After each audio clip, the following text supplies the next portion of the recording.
Thank you very much. Long greetings to you all. Forgive me, there may be some background noise in this, but I'm still on the road. Well, the weather turned out quite nicely for the holiday, which is always a pleasure. Too often long weekends are rain-filled. Speaking of which, I hope that France and Germany recover from the deluge, Noah-like flood conditions going on over there. By the end of May, beginning of June, does signal the days are longer, warmer, brighter, a little wetter too. Thoughts of winter drift further into the recesses of yesterday. And of course, birthday greetings go to Harvey, the youngest 89-year-old of all time. He must have spare parts lying around somewhere. And special greetings go out to Tiffany, a true treasure. Your questions have been fantastic, and your search for knowledge is a pleasure to watch. You've tested me with your thirst and observations, and I thank you for that. You already have so much, and your desire to expand and learn is feeding a need you were certainly born with, and I certainly hope to see you again soon. As Mick Jagger said, you can't always get what you want, but if you try sometimes, you just might find you get what you need. This is a universal truth, and especially true when you have a life-altering question that you're seeking an answer to, or whether you're trying to find out what past life issues you keep reliving and why. Sometimes we get the answer we need instead of the answer we want. And this week we have the second part of a parsha we began last weekend. It is about blessings and curses that may too suggest need over want. By his truth I can be upright, by his strength I do endure, by his power I've been lifted, in his love I am secure. This is bechukotai, by my laws. Leviticus 26. By my laws you will either be blessed or cursed. That pretty well says it all right there. This is the final part, perhaps thankfully for many, of Leviticus, a strange book of priestly rules that just does not speak to the average reader. And I thank all of you who wrote and told me that I was pointing things out to you in this book that you had missed. I always do try and find something, that you can get some kernel of insight into how to live life, how to be part of the whole of creation as we were designed to be, in what some refer to as a book of rules and regulations for a religious class elite. And friends, this last part of Leviticus has an amazing statement in it, one that is actually full of controversy, but rarely discussed. And you'll find it in Leviticus 26:11. And I shall put my tabernacle among you, and my soul will not scorn you. Well, we knew the tabernacle was going to be kept among the people, but does God have a soul? This is the only place in the Torah that refers to the deity's soul, his nephesh. Now, elsewhere, the word refers to the living quality in humans and animals and is associated with breath and therefore life. It is usually understood to mean soul, person, being, life. It might possibly help us to understand what is meant by creation in the image of God. But that seems unlikely, since animals are said to have a nephesh there as well, but they are not said to be in the divine image. But because it's not specifically said does not mean it is not so. Perhaps the way to think of the nephesh, the soul of God, is to think of it as the Chinese do qi, or Taoists do qi, the life force of the universe that inhabits all life. Now, Rashi took the phrase to refer to the departure of the divine presence, the Shekinah. Now, that's a word that actually never occurs in the Torah, but one that most people simply accept. I accept that God is a soul. We all have souls. All souls are connected. Now, friends, this last unusual reading from Leviticus promises blessings and rewards for Israel if they will keep the Torah, but punishment and curses if they break the commandments of the Torah. And this is just more conditional love. This week's portion begins by saying, if you walk in my statutes, keep my commandments, so as to carry them out. Now, you read this and you say, isn't that a bit redundant? Just what's the difference between walking in the statutes, keeping the commandments, carrying them out? Now, in his classic commentaries on the Torah, Rashi wondered about this too, and he proposed a solution. And he suggested that walking in the statutes refers to intensive study of the Torah. Keeping the commandments refers to learning how the commandments of Torah are properly kept. And carrying them out refers to actually doing what the commandments say to do. Now, in other words, he's saying we should study Torah for the purpose of learning it, and we should learn it for the purpose of doing it. Now, this approach may seem obvious, however, it's not.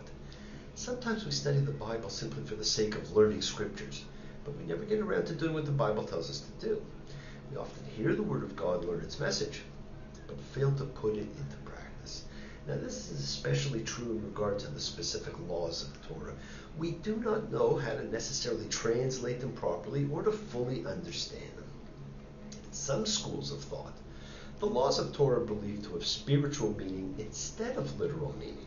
Now, that suggests that the laws were never meant to be kept. They were only meant to be understood as spiritual lessons. In the philosophical worldview, the acquisition of knowledge is a worthy goal in and of itself. But in Jewish thought and the development of the Talmud, the purpose for studying is more than simply the acquisition of knowledge. Knowledge and learning are regarded only as a means for better serving God. Therefore, we study to learn, and we learn to do. And we need to understand there is a literal set of laws along with a spiritual set of laws. And we are often still trying to figure out how to balance them. Now, what follows in this section is a rhetorically powerful evocation of the blessings that will ensure if Israel keeps the covenant, and the ghastly curses if it violates the covenant, both in its placement in the book after the Code of Laws and in its own formal organization and language. The entire passage closely parallels what we will see again in Deuteronomy 28. For now, simply realize Leviticus ends with the strangest list of blessings and curses you can imagine, and with the realization that the people have basically traded slavery to Pharaoh to slavery to God. Now, the list comes at the conclusion, and so it's arguably the culmination of the book. It indicates that all of this law has implications, and the people's fate will depend on whether they follow these laws or not. Well, the blessings include rain, produce, satiety, security, peace, victory, population, divine presence, divine relationship. The curses include illness, defeat, wild animals, pestilence, famine, divine rejection, destruction, dispersion, exile. The blessings and curses, therefore, provide for the eventuality of a variety of essential matters in the realms of nature, human relations, including political relations, and divine human relationship. All future stories of the fortunes of the people of Israel in these realms are to be understood according to this text as being the results of whether you will go by my laws and if you will observe my commandments and you will do them, or if you will reject my laws, and if your souls will scorn my judgments so as not to do all my commandments, so that you break my covenant. Now remember, friends, a covenant is both a promise and a threat. From those who violate their covenantal obligations, vengeance is exacted. And we'll talk more about these when we see them again in Deuteronomy. Underscoring the literary force of these promises and threats is not only their placement at the conclusion of the book, but the fact that the list of curses is probably the most artfully written section in this book. It has words of irony. You will flee, though no one is pursuing you. Words of horror.